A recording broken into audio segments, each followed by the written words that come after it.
Pack your ghetto belongings and get out. You're fired, girl. Karen Matthews swept her hand across the desk.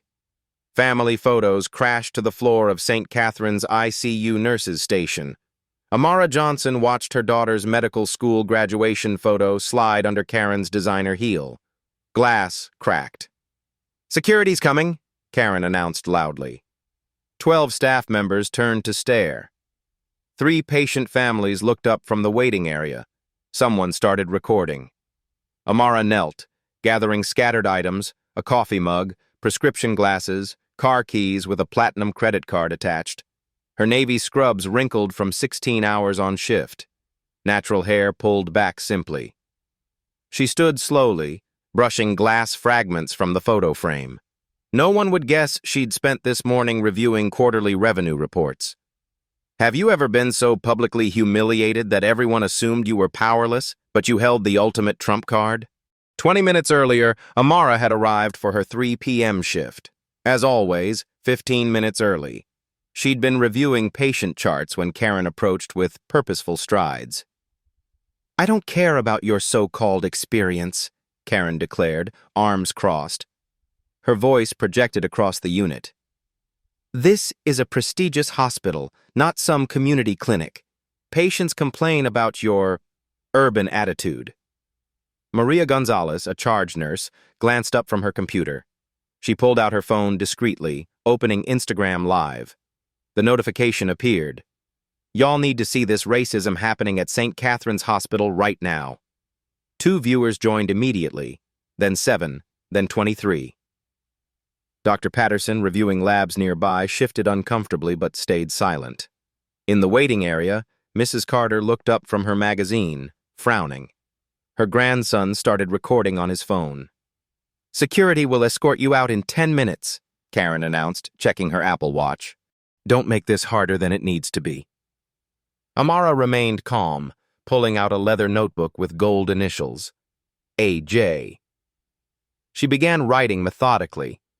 Her keychain caught fluorescent light, a black American Express card partially visible among regular keys. "Karen, can you state your full name and title for the record?" Amara asked quietly. "Are you threatening me?" Karen laughed. "Honey, I'm Karen Matthews, nursing supervisor level 4. I have been here for 15 years. You have what, 6 months?" 8 months, Amara corrected, still writing. "What specific policy violations are you citing?" Karen rolled her eyes theatrically. "Policy? Girl, this isn't about policy.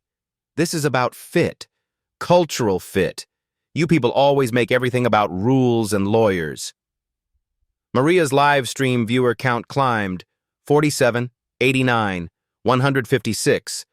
Comments flooded in. "This is 2024. Sue them. Get her name." A young black nursing student, Jasmine, stood frozen by the supply closet. Tears gathered in her eyes. Her fists clenched slowly. "And don't think about applying anywhere else in this city," Karen continued, her voice dripping with satisfaction. "I have connections. Your career in prestigious healthcare is over." Dr. Sarah Kim, an attending physician, approached cautiously. "Karen, perhaps we should discuss this privately." "No need," Karen cut her off. "This is a teaching moment. Standards matter here." Amara looked up from her notebook. "Have you consulted with the board of directors about this decision?" Karen laughed, a sharp, dismissive sound. "Board of directors? Honey, they don't care about your little feelings. I am the authority here. I decide who stays and who goes." 8 minutes left. Maria's phone showed 312 viewers and climbing. The hospital's main phone began ringing constantly. Janet Webb, assistant administrator, hurried toward the commotion, looking confused. "What's happening here?" Janet asked breathlessly. "Handling a personnel issue," Karen replied smoothly. "Nothing you need to worry about." Janet's brow furrowed. She didn't remember any termination discussions. Amara continued taking notes, her pen moving steadily across expensive paper. Her phone, the latest iPhone in custom leather buzzed with notifications she ignored. First-class airline tickets peeked from her purse. Chicago Medical Conference, premium class, a Johnson. 6 minutes, Karen announced triumphantly. Luis Martinez, one of the security guards approaching reluctantly, squinted at Amara. Something familiar nagged at him, but he couldn't place it. "Ma'am," he said gently, "I'm sorry, but we need you to collect your things." His partner Mike looked equally uncomfortable. Neither had been given details, just told to escort someone out. The waiting area had gone quiet. 4 families now watched the scene unfold.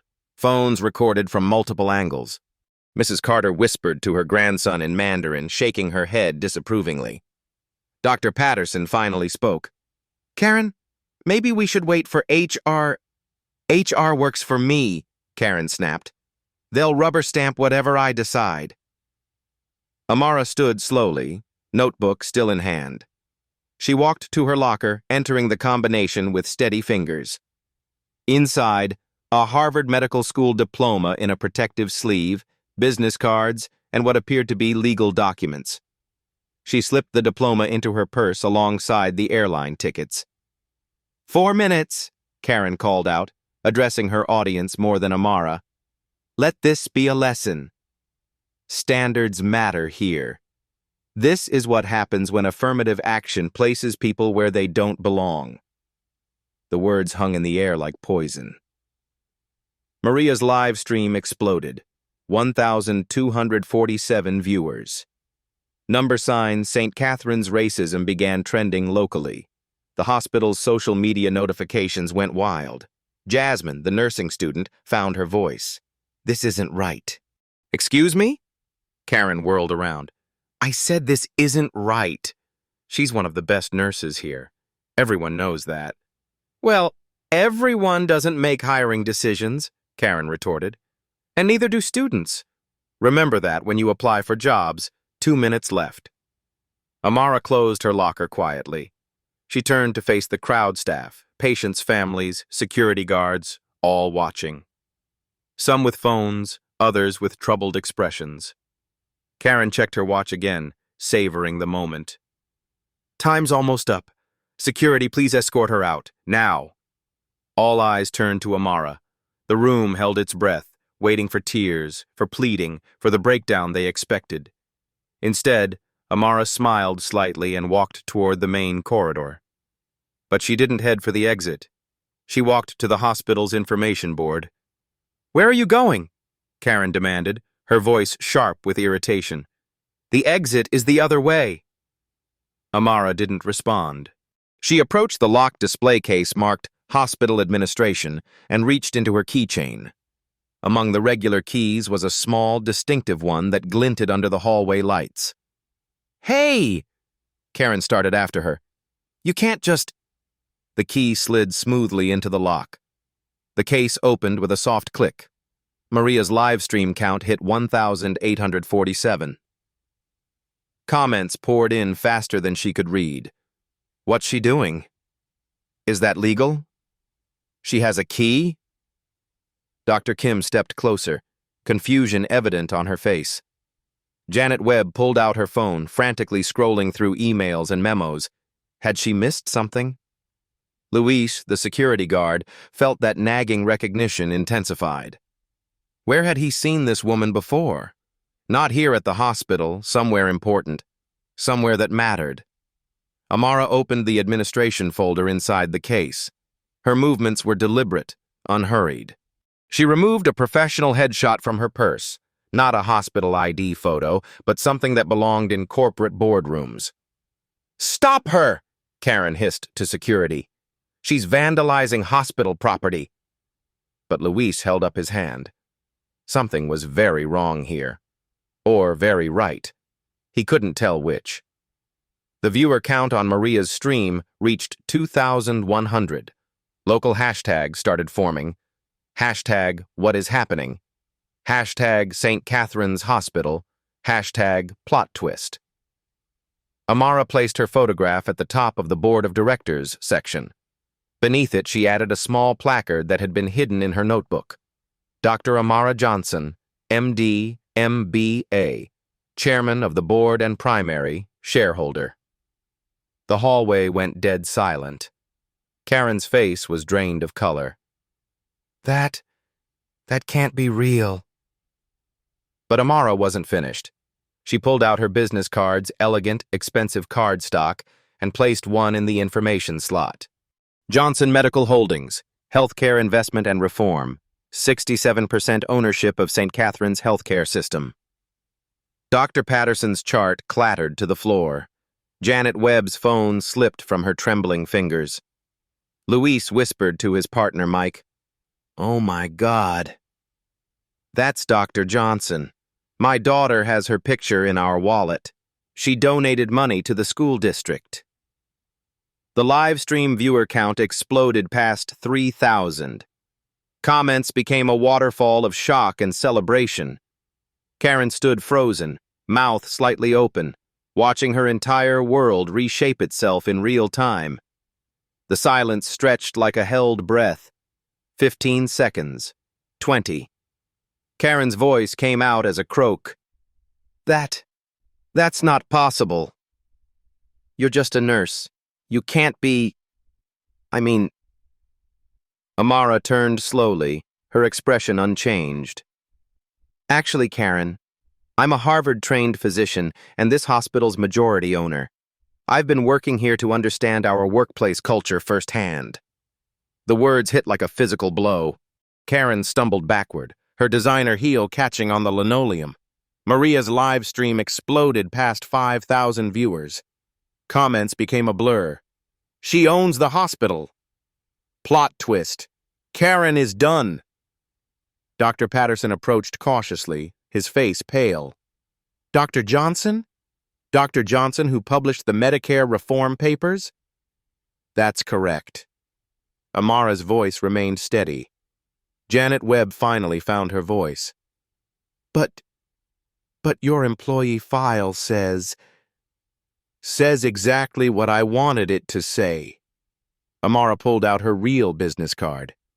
"Johnson Medical Holdings acquired this facility 18 months ago. I've been conducting what you might call field research." Luis, the security guard, snapped his fingers. "That's where I know you from. You spoke at my daughter's graduation. You donated $2 million to our school district." His hand moved instinctively to his wallet, where a newspaper clipping showed Amara in an elegant suit, shaking hands with the mayor. Karen's breathing became shallow. "This is impossible." "You wore scrubs. You worked night shifts. You cleaned bedpans." "I did." Amara's tone held no mockery, only quiet fact. "How else would I learn what really happens here?"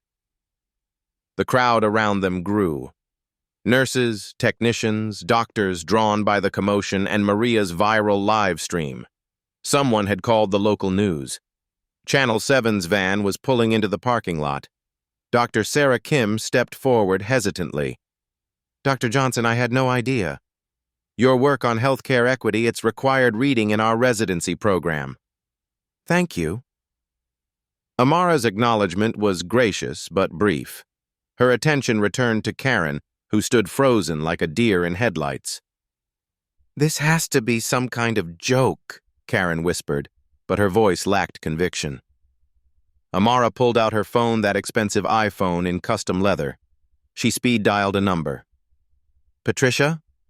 "Yes, it's Dr. Johnson. Please prepare the emergency board meeting materials for 5 p.m. today. Full board attendance required." Once she paused, listening. "Yes, the discrimination incident I mentioned. It's happening now." Karen's knees nearly buckled. The live stream count hit 8,000. St. Catherine's. Reveal was trending statewide. Local news outlets began calling the hospital's main line, which rang constantly in the background. Jasmine, the nursing student, stepped closer. Her voice trembled with awe. "You're really her?" "Dr. Johnson, who created the Minority Scholarship Program." "I am." You paid for my entire nursing school tuition." The revelation sent another ripple through the crowd. Phones appeared everywhere, recording from every angle. The story was spiraling beyond the hospital walls, picked up by Twitter, Facebook, TikTok. Karen finally found her voice. "Dr. Johnson, please, there's been a misunderstanding. I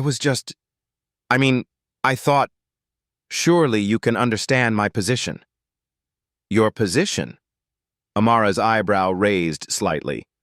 "Well, I didn't know. How could I know? You looked like—" Karen trailed off, realizing every word made it worse. "Like what, Karen?" The question hung in the air. Karen's mouth opened and closed soundlessly. Dr. Patterson broke the uncomfortable silence. "Dr. Johnson, I owe you an apology. I should have spoken up earlier." "Yes, you should have." Amara's words were simple, direct, no emotion, no judgment, just fact. Janet Webb rushed forward, her administrative instincts kicking in. "Dr. Johnson, I had no knowledge of this incident. If I had known—" "But you didn't know, did you, Janet? Even though I filed 3 formal reports about discriminatory behavior in this unit over the past 2 months. Janet's face went white. "Those reports came from A. Johnson in the nursing department. I assumed. You assumed they weren't worth investigating because they came from a nurse." The indictment was gentle but devastating. Maria continued live streaming, her viewer count approaching 12,000. Comments poured in from across the country. "Justice is coming. This is epic. Karen is about to get fired by her own employee." News vans from 3 local stations now crowded the parking lot. Hospital security was setting up barriers to control the growing crowd of onlookers drawn by social media. Karen made one last, desperate attempt. "Dr. Johnson, I have a mortgage. Kids in college. I was just trying to maintain standards." "Standards?" Amara's voice remained level. "Let's review those standards, shall we? I graduated summa cum laude from Harvard Medical School, completed my residency at Johns Hopkins, published 23 peer-reviewed papers on healthcare reform, led quality improvement initiatives in 4 states. Each credential landed like a hammer blow. What standards exactly did I fail to meet?" Karen had no answer. The crowd pressed closer. Phones captured every moment. The story had taken on a life of its own, spreading across social media platforms faster than the hospital's crisis management team could respond. Luis stepped closer to his partner, Mike. "Man, we're about to witness something historic." Mike nodded grimly. "Yeah, someone's about to lose everything." Amara glanced at her phone. "Karen, the emergency board meeting convenes in conference room A at 5 p.m. That's 1 hour from now." She looked around at the assembled crowd staff members, patients' families, security guards, all watching with rapt attention. "I believe everyone deserves to see how this resolves." The live stream hit 15,000 viewers. Karen Matthews realized her career wasn't just ending. It was imploding in real time, broadcast to thousands of people. And there was still an hour left before the board meeting. Dr. Kim pulled out her own phone, frantically Googling Dr. Amara Johnson Medical Holdings. Her eyes widened as results populated. Forbes articles, Harvard Business Review features, medical journal publications. The woman standing in scrubs before them was a healthcare industry powerhouse. "Dr. Johnson," she said quietly, "your paper on reducing hospital readmission rates, we implemented your protocols here last year. They saved us over $3 million. "I know," Amara replied simply. "I reviewed the quarterly reports." Another wave of realization swept through the crowd. She hadn't just been working among them, she'd been evaluating everything. Karen's supervisor facade crumbled completely. Her voice became pleading. "Please, Dr. Johnson. I have 15 years of service here. 15 years. I was just following protocols." "Which protocols?" Amara opened her leather notebook. Section 4.2 of our employee handbook, which I authored, prohibits discriminatory language in the workplace. Section 7.1 requires documentation before any disciplinary action. Section 12.3 mandates HR consultation for terminations. She read directly from her notes. You violated all three, Karen, in front of witnesses, on live stream, while using racial language. The legal implications hit everyone simultaneously. This wasn't just workplace drama anymore. This was a discrimination lawsuit waiting to happen, documented by thousands of viewers. Maria's phone showed 18,500 viewers. Comments scrolled too fast to read, but the sentiment was clear. Justice was about to be served. A new commotion stirred near the hospital entrance. Through the glass doors, they could see reporters setting up cameras. The story had leaked beyond social media. Mainstream news was arriving. Hospital CEO Richard Brennan burst through the crowd, still in his golf clothes. Someone had clearly called him off the course. He spotted Amara and stopped short. Dr. Johnson. His greeting held a mixture of respect and barely concealed panic. I came as soon as I heard. Richard. Amara's acknowledgement was cool. Perfect timing. You'll want to be present for the board discussion. Brennan's eyes darted to Karen, then to the phones recording everything, then to the news crews visible outside. His career was potentially on the line, too. Perhaps we should move this to a private conference room, he suggested weakly. Why? Amara's question was innocent. Karen felt comfortable conducting her business publicly. I see no reason for privacy now. The crowd murmured appreciation. Justice delivered in daylight, not hidden behind closed doors. Dr. Patterson approached Amara cautiously. Dr. Johnson, I want you to know that not everyone here shares Karen's perspective. I'm aware, Amara said. That's why I spent 8 months observing. I know exactly who shares what perspectives. The statement sent a chill through several staff members. How many others had she been watching, evaluating, taking notes on? Karen made one final attempt at damage control. Dr. Johnson, surely we can resolve this professionally. I'm willing to apologize publicly. Take sensitivity training. Whatever you think is appropriate. Amara studied her for a long moment. The crowd waited. Karen, do you know what our hospital's patient satisfaction scores were when I acquired it?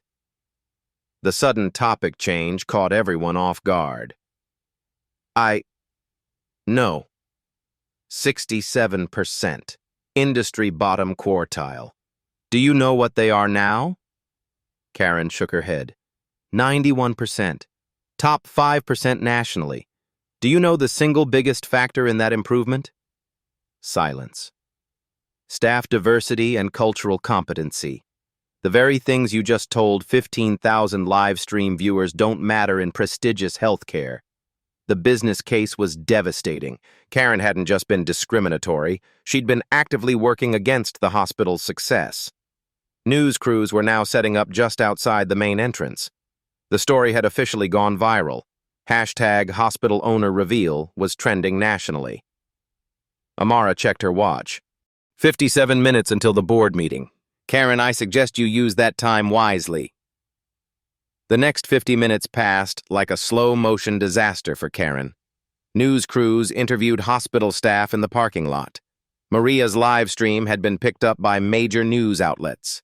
The #Justice at St. Catherine's was trending across 3 platforms, but Amara wasn't finished revealing her cards.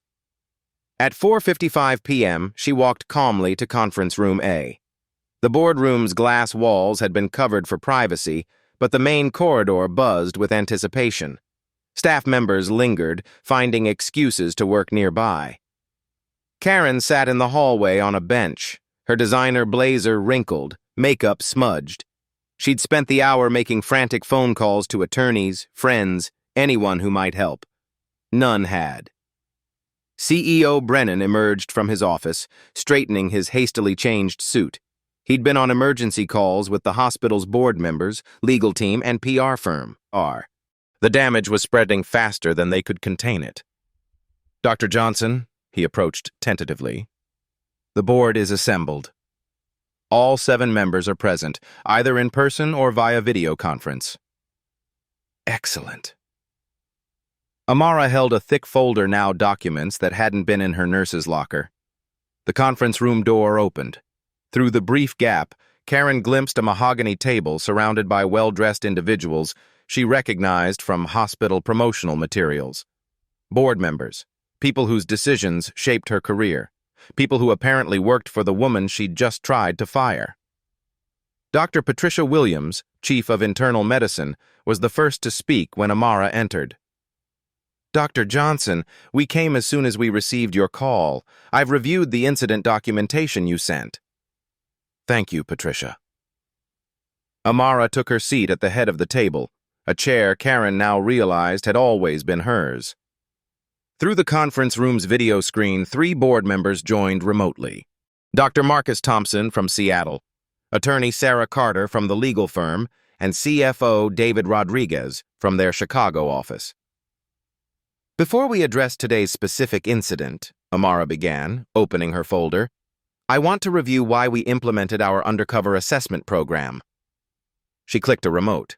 The wall screen displayed a PowerPoint presentation that had clearly been prepared long in advance.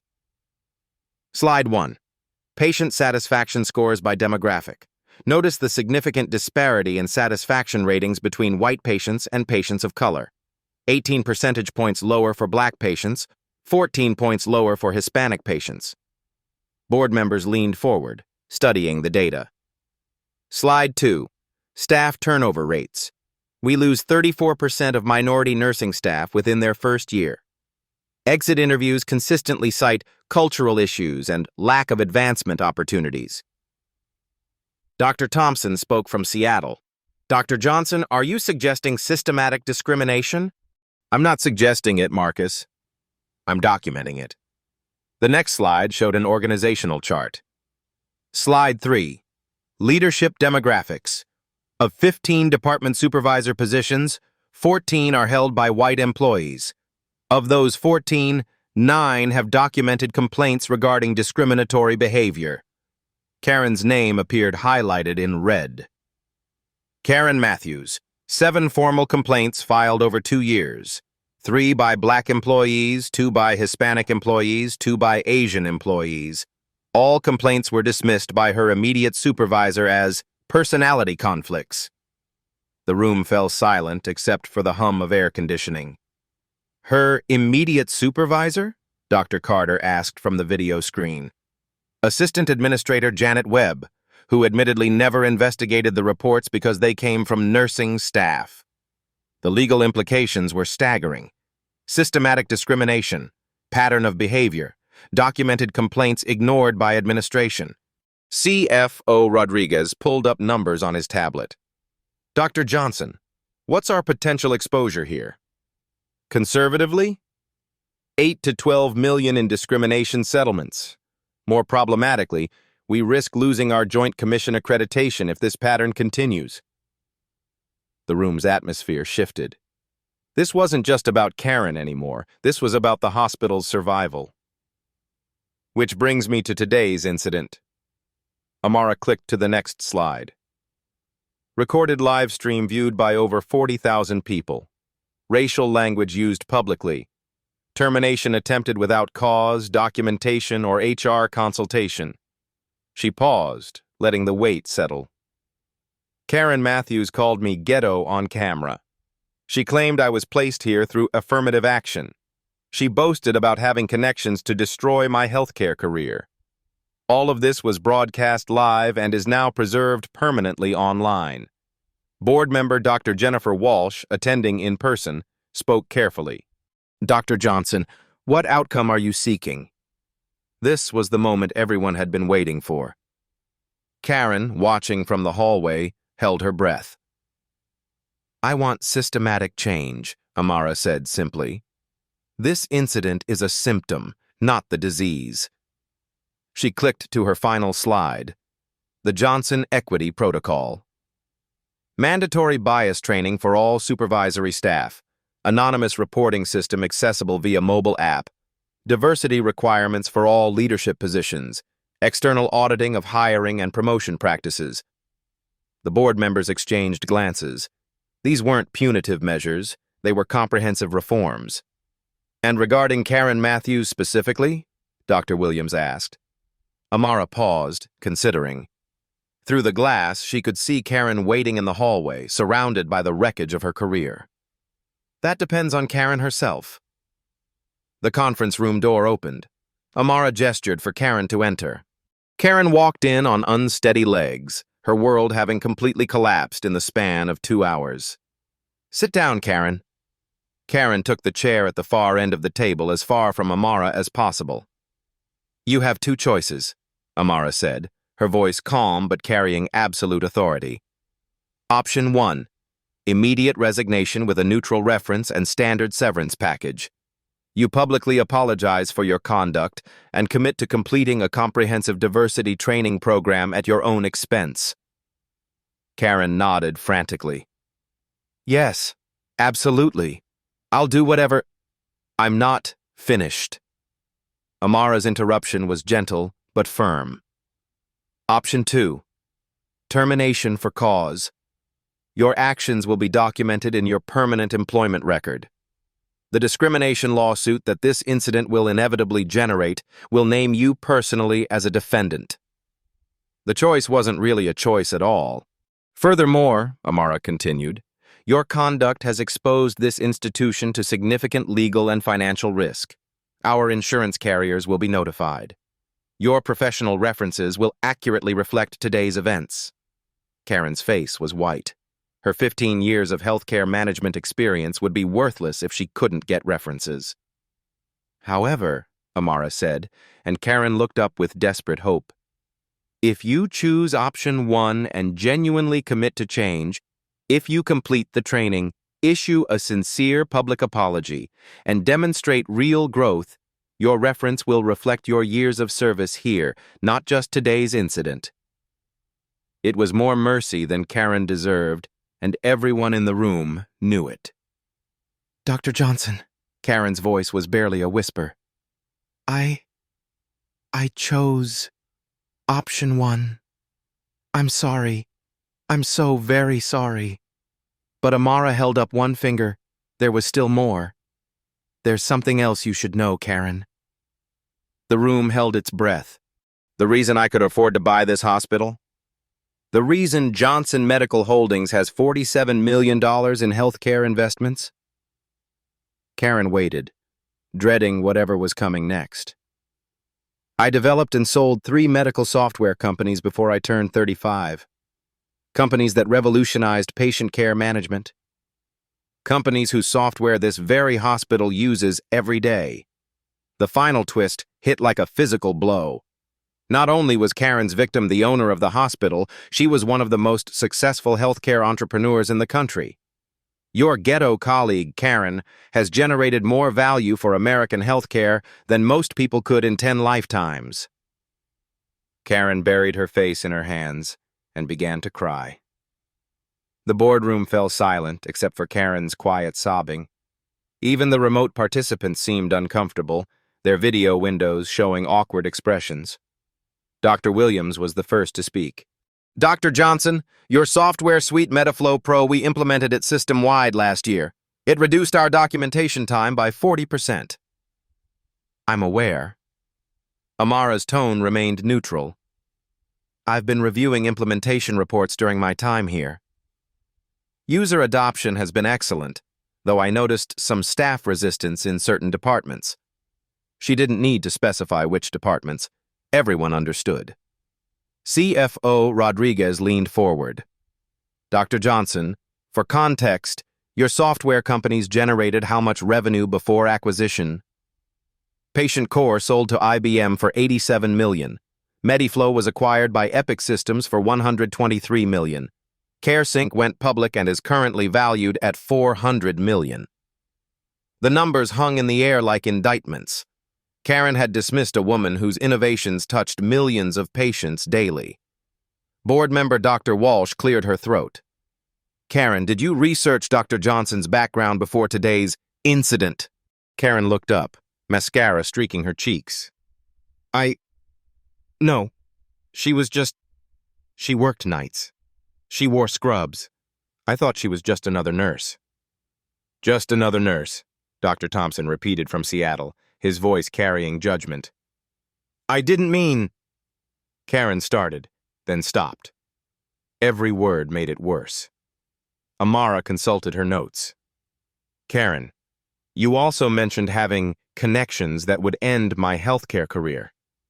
Can you elaborate? Karen's face flushed red. I was angry. I didn't really have any connections that could hurt you. So you were lying? Yes. The admission came out as a whisper. Lying to intimidate someone you believed was powerless. Karen nodded miserably. Attorney Carter spoke from the video screen.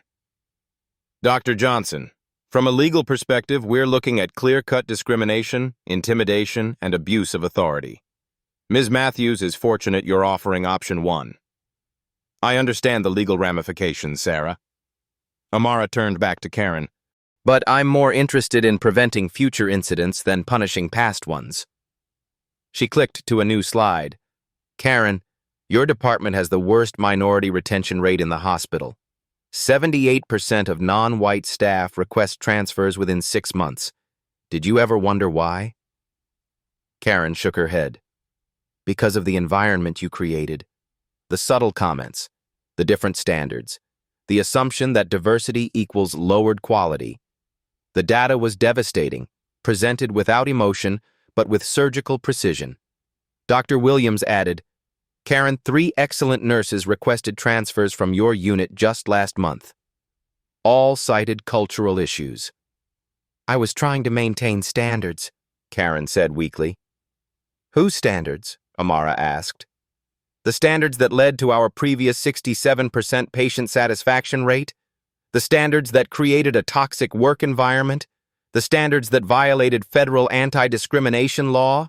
Each question landed like a hammer blow. CEO Brennan shifted uncomfortably. Dr. Johnson, how do we move forward from here? Amara looked around the table, at board members who'd trusted her vision, at executives scrambling to contain damage, at a woman whose prejudices had nearly destroyed her own career. Karen makes her choice.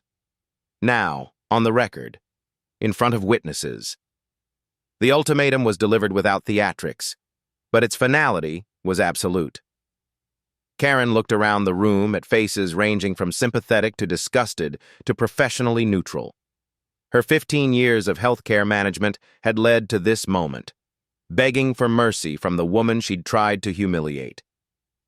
I choose option 1, she said clearly. I resign immediately. I'll complete whatever training you require. I'll issue a public apology. And She paused, struggling with the words. I'll try to understand how wrong I was. Amara nodded once.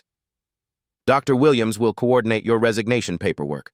Your public statement will be reviewed by our communications team before release. The diversity training program requires 6 months of participation. She closed her folder. This meeting is concluded.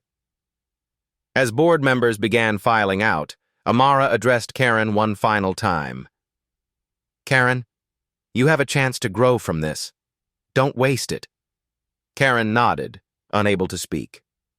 Outside in the corridor, news crews waited. Social media buzzed with updates. The story had grown beyond a workplace incident. It had become a symbol of justice served and systems changed.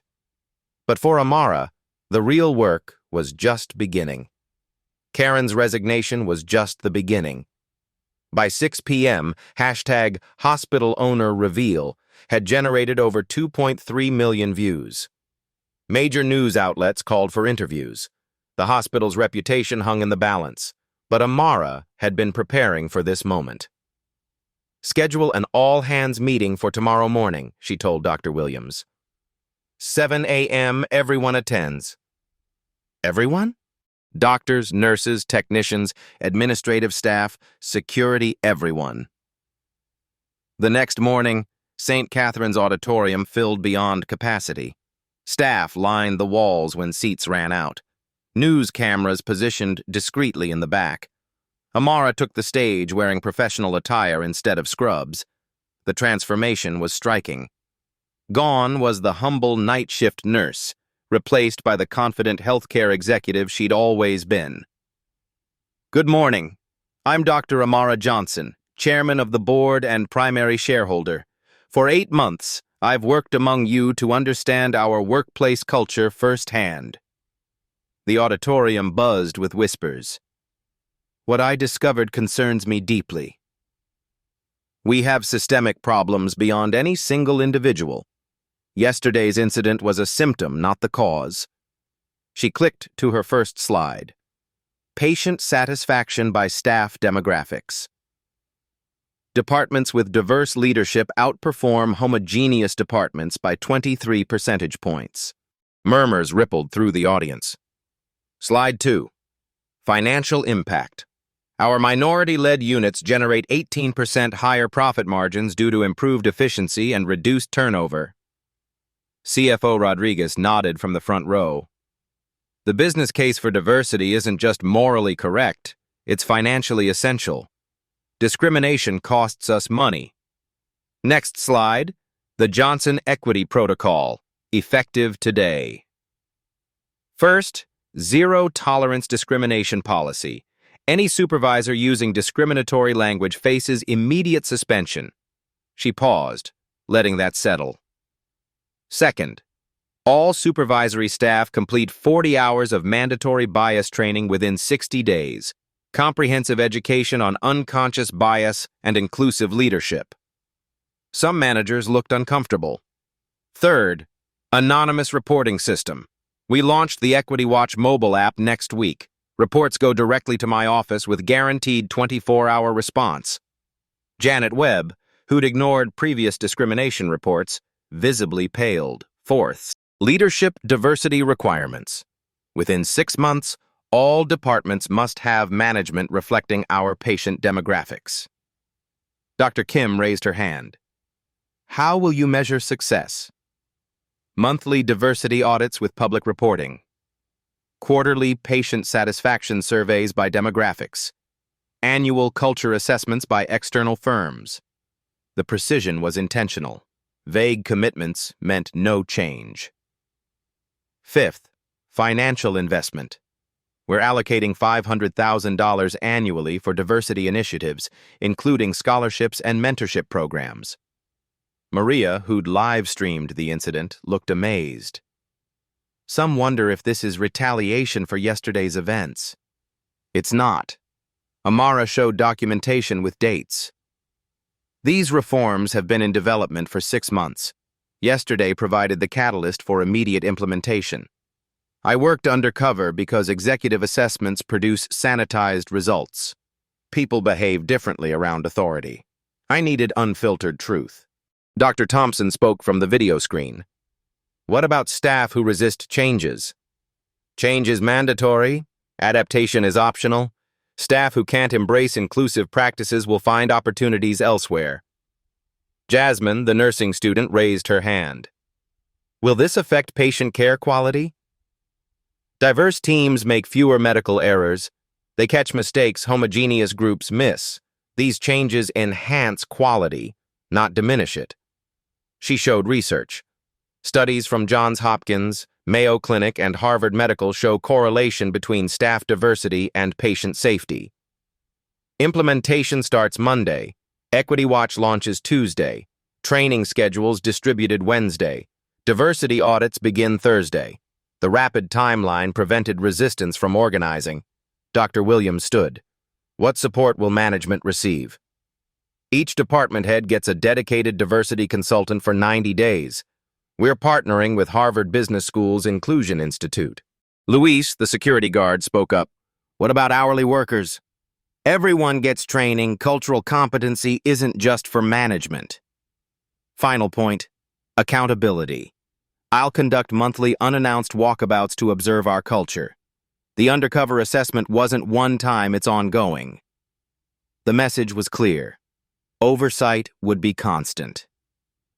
This hospital can model healthcare equity nationwide. We have resources, talent, and commitment. The question is whether we have courage. She closed her presentation. Department heads remain for implementation planning. Everyone else, thank you. As staff filed out, conversations buzzed with excitement and concern. The 15 department heads who remained represented the hospital's leadership backbone. Amara studied their faces, apprehension mixed with determination. "Let's be direct," she began.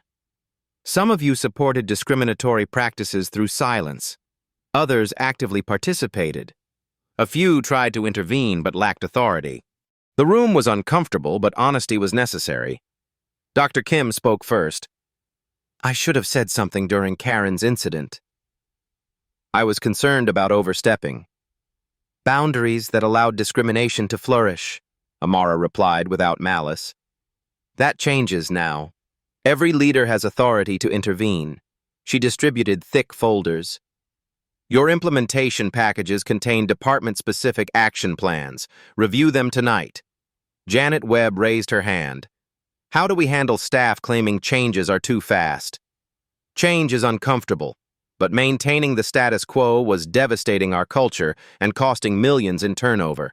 Fast implementation prevents organized resistance." She showed financial projections. "Conservative estimates show these reforms will save $4 million annually in reduced turnover, improved efficiency, and enhanced patient satisfaction. Furthermore, our insurance premiums will decrease significantly once we demonstrate systematic bias prevention." CFO. Rodriguez nodded approvingly. Dr. Carter looked worried. 40 hours training in 60 days seems ambitious. We're hiring temporary supervisors for coverage during training. No department will be understaffed. Tom Bradley asked about the Equity Watch app. How do we prevent misuse for petty complaints? Built-in filtering reviews all reports. Frivolous complaints are flagged automatically. Serious issues get immediate escalation. Resistance is expected and manageable, Amara said. Document it, address through training, escalate persistent cases to HR.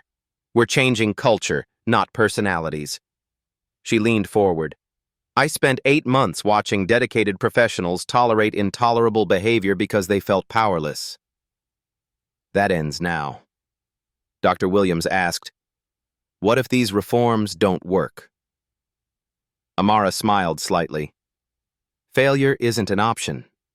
We have data, resources, executive commitment, and public accountability.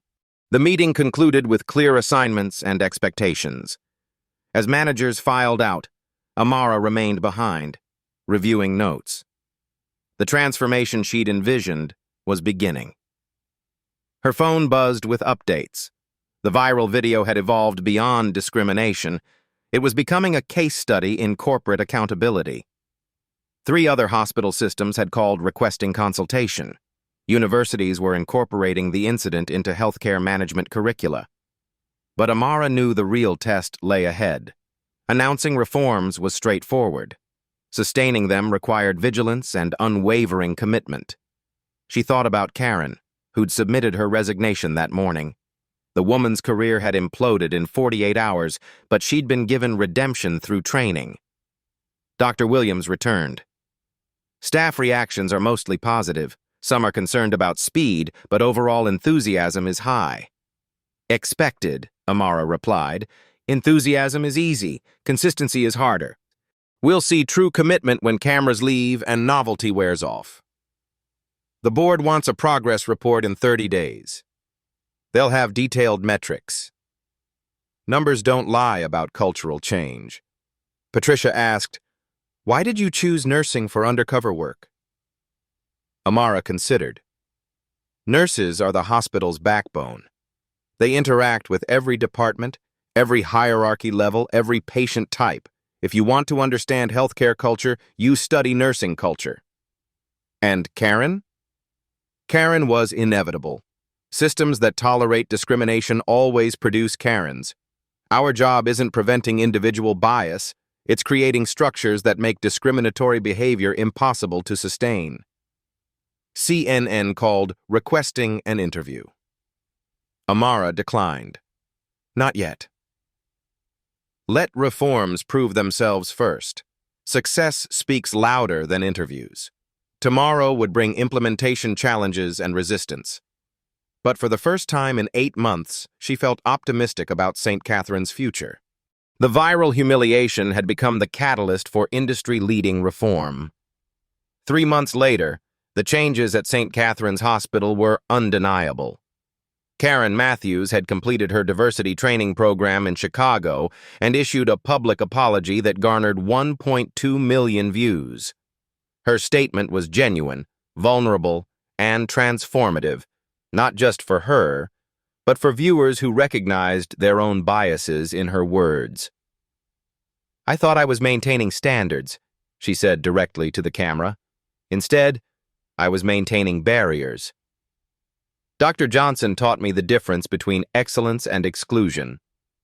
The hospital's transformation was measurable in hard data. Patient satisfaction scores had climbed from 91% to 96% now, ranking in the top 1% nationally. The improvement was most dramatic among patients of color, whose satisfaction ratings increased by 34 percentage points. Staff turnover among minority employees dropped from 34% to 8%. Exit interviews, when they occurred, cited career advancement opportunities rather than cultural issues. The Equity Watch app had processed 127 reports in its first quarter. 83 were resolved at the department level through coaching and additional training. 12 required formal HR intervention. 3 resulted in terminations for persistent discriminatory behavior. Most importantly, 39 reports were compliments staff members, recognizing colleagues who demonstrated exceptional inclusive behavior. Maria Gonzalez, whose live stream had started everything, was promoted to charge nurse with a 15% salary increase. She'd also started a healthcare advocacy blog that attracted 50,000 monthly readers. "Dr. Johnson didn't just change our hospital," she wrote in her latest post. "She showed us how one person with courage can transform an entire system." Jasmine, the nursing student who'd received a full scholarship through the Diversity Fund, was excelling in her final semester. She'd been accepted to 3 graduate programs and planned to specialize in healthcare equity research. Luis Martinez, the security guard who'd recognized Amara, had a different kind of success story. His daughter received a full scholarship to medical school through the Johnson Medical Holdings Educational Foundation. "Dr. Johnson remembered our conversation," he told anyone who'd listen. "She kept her word about supporting our kids' dreams." The ripple effects extended beyond St. Catherine's walls. 47 hospitals across 12 states had implemented modified versions of the Johnson Equity Protocol. Medical schools were incorporating bias recognition training into their standard curricula.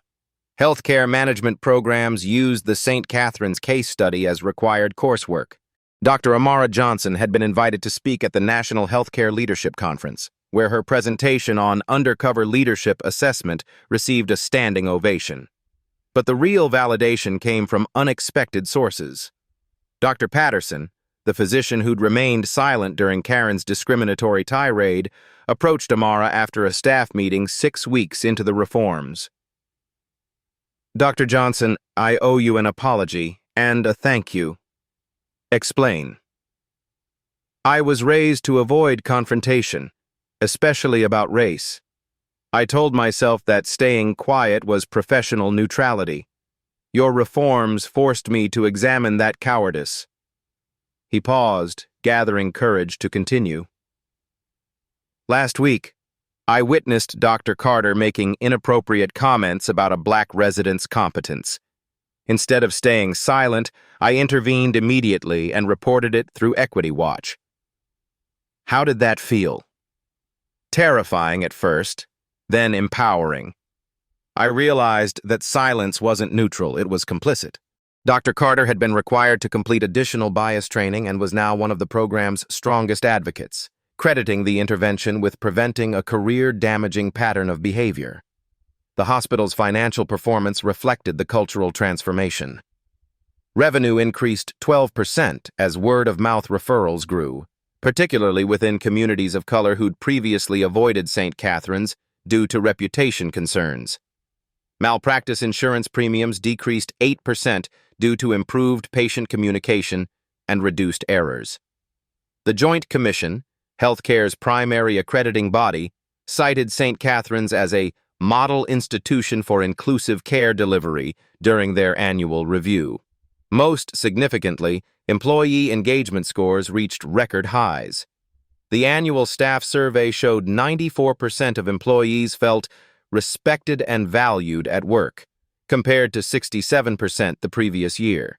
Janet Webb, the assistant administrator who'd initially ignored discrimination reports, had undergone the most dramatic personal transformation. "I thought I was being efficient by dismissing complaints without investigation," she admitted during a leadership team meeting. "I was actually being negligent." The Equity Watch system taught me that every report deserves thorough consideration. She'd become one of the program's most effective advocates, personally responding to every app submission within the required 24-hour window. The diversity training program, initially met with skepticism, had evolved into something unexpected, a competitive advantage.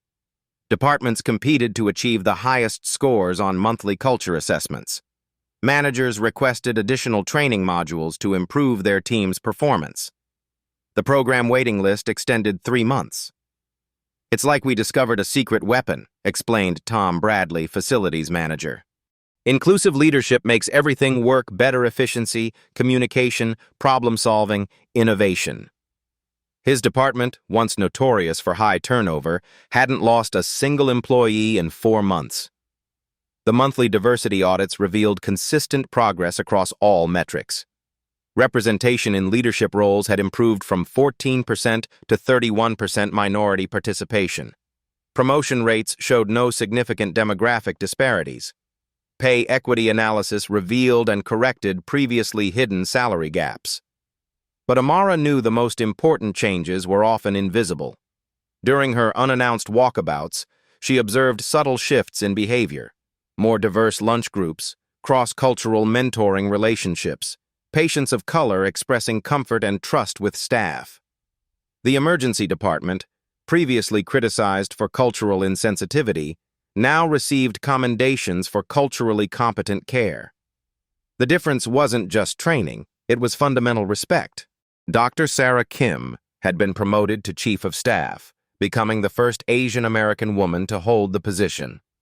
Her appointment was based on merit and leadership excellence, but the hospital's new culture made her success possible. "5 years ago, I wouldn't have been considered for this role," she reflected. "Not because I lacked qualifications, but because the system didn't recognize my leadership style as valuable." The reforms had revealed hidden talent throughout the organization. 3 months after implementation, Amara convened the board of directors for a comprehensive review. Patient satisfaction, 96%, up from 67% before our acquisition. Staff retention, 92%, up from 66%. Revenue growth, 12% above projections. Legal liability, 0 discrimination claims filed. The numbers spoke clearly. More importantly, we've created a replicable model. Johnson Medical Holdings is implementing these protocols across our entire portfolio, 14 hospitals in 8 states. Board member Dr. Williams smiled.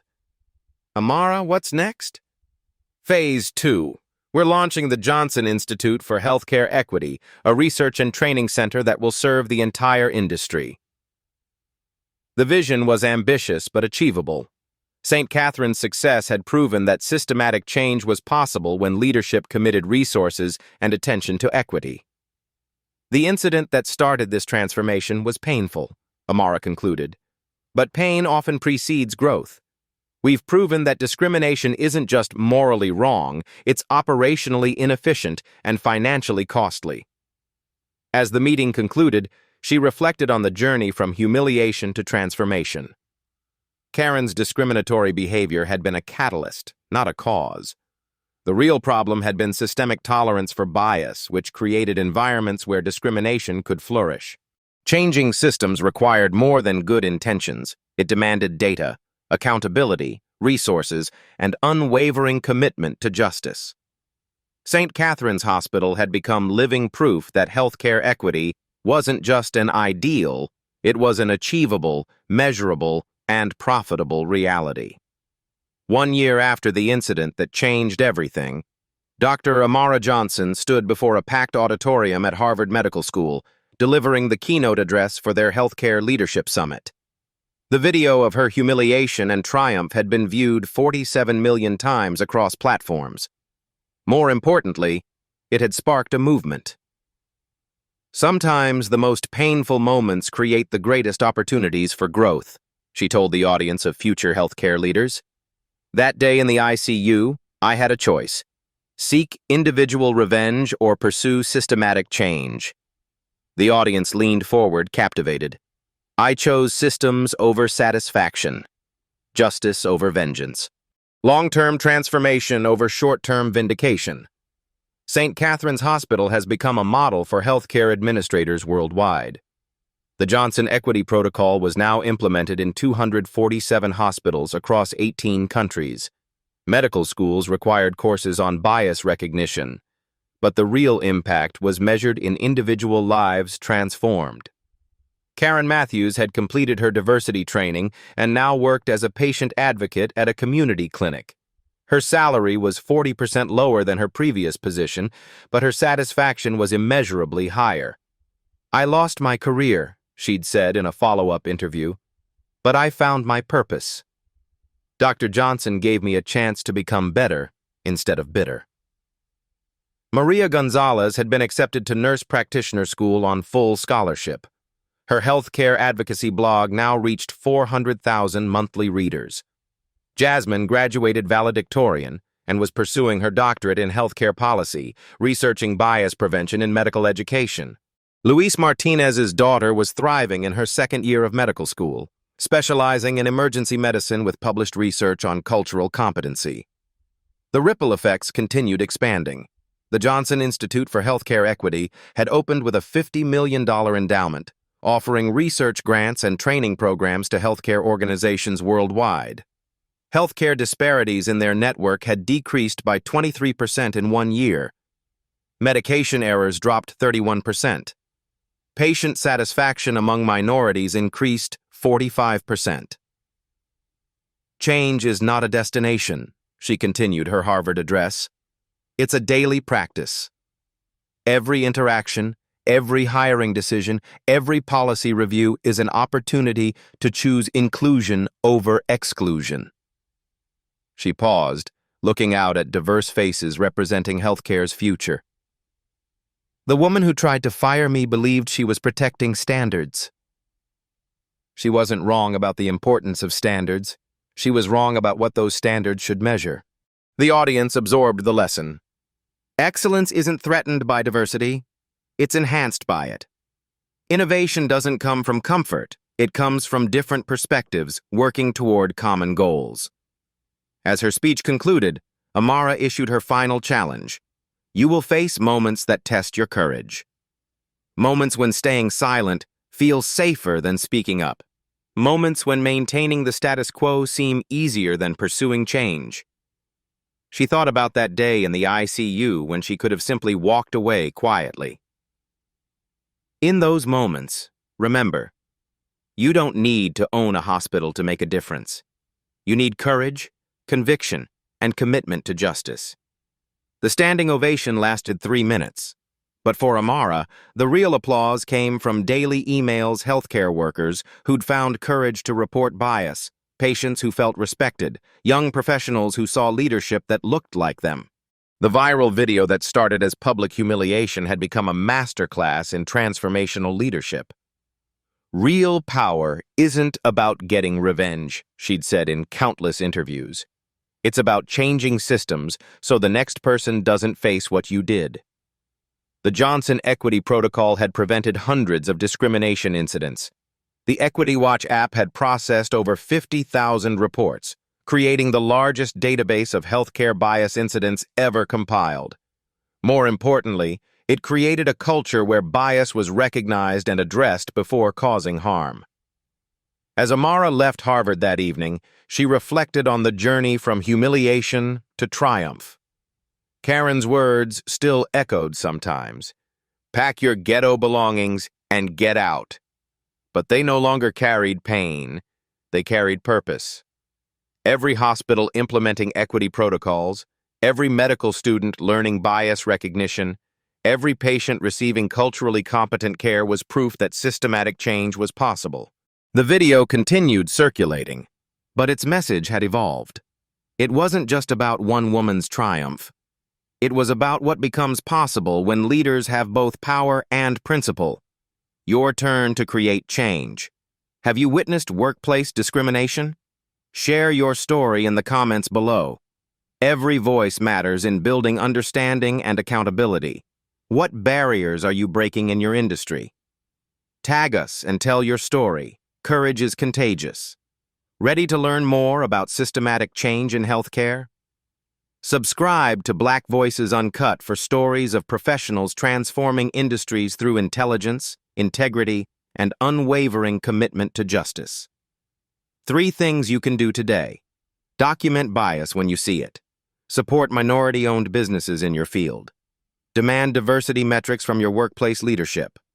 Remember, change starts with courage, and courage multiplies when we stand together. The question isn't whether you have power. It's whether you'll use whatever power you have to create the world you want to see. What will your legacy be? At Black Voices Uncut, we don't polish away the pain or water down the message. We tell it like it is because the truth deserves nothing less. If today's story spoke to you, click like, join the conversation in the comments, and subscribe so you'll be here for the next Uncut Voice.